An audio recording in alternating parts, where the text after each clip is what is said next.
दरवर्षी गेली 15-20 वर्षाची माझ्या परिवाराची ही परंपरा आहे। गणेश उत्सवामध्ये आम्ही सहकुटुंब सहपरिवार श्रीमंत दगडूशेठ गणरायाच्या अभिषेकासाठी या ठिकाणी येत असतो। त्याप्रमाणे आज माझ्या सगळ्या परिवारासह आम्ही आलो, अभिषेक केला, दर्शन घेतलं आणि गणरायाला एवढंच साकडं घातलं की आम्ही महाराष्ट्राला पुढे नेण्याचं काम आमचे नेते आदरणीय मुख्यमंत्री एकनाथजी शिंदे साहेबांच्या नेतृत्वाखाली करतो आहे।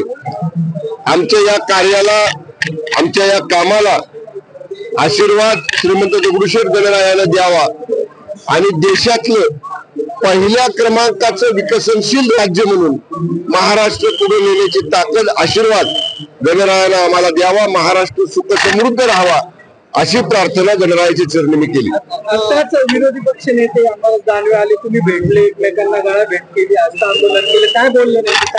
नाही, अंबादास दानवे साहेब माझे जुने मित्र आहेत।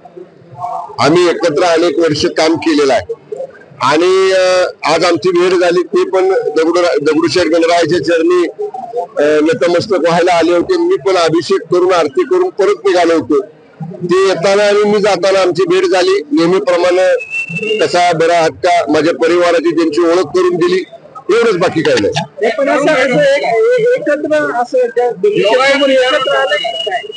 नाही, मलाही माहित नाही ते येणार आहे आणि त्यालाही माहित नाही मी येणार आहे। त्यामुळे माझाही नियोजित दौरा होता। माझा दौरा कदाचित मला वाटतं आमच्या कलेक्टर कचेरीकडनं काल इश्यू झाला असेल का नाही मला माहित नाही, पण माझाही नियोजित दौरा होता, त्यांचाही होता। देवाच्या दारात भेट झाली, आम्ही जुने मित्र आहोत, देवाच्या दारात राजकारण नसावं। पण एकत्र आले तर असं पुढे पाहायला भेटेल। आता मी एवढंच म्हणेन, आम्ही आज देवाच्या दर्शनाला आलो होतो। देवाच्या दारात राजकारण करू नये। राजकारण करायला वेगवेगळे ठिकाणं आपल्याला आहेत, त्या ठिकाणी जरूर राजकारण आपण नक्की करू, पण आता देवाच्या दारात नको। लाडकी बहीण योजनेमध्ये मुख्यमंत्री लाडकी बहीण, मुख्यमंत्री लाडकी, तुम्ही पण असं म्हणू नका, तुम्ही पण सरकारी जे नाव आहे ना ते नाव घ्या, मुख्यमंत्री माझी लाडकी बहीण घ्यायला लागलीत कालपासून, बरोबर ना?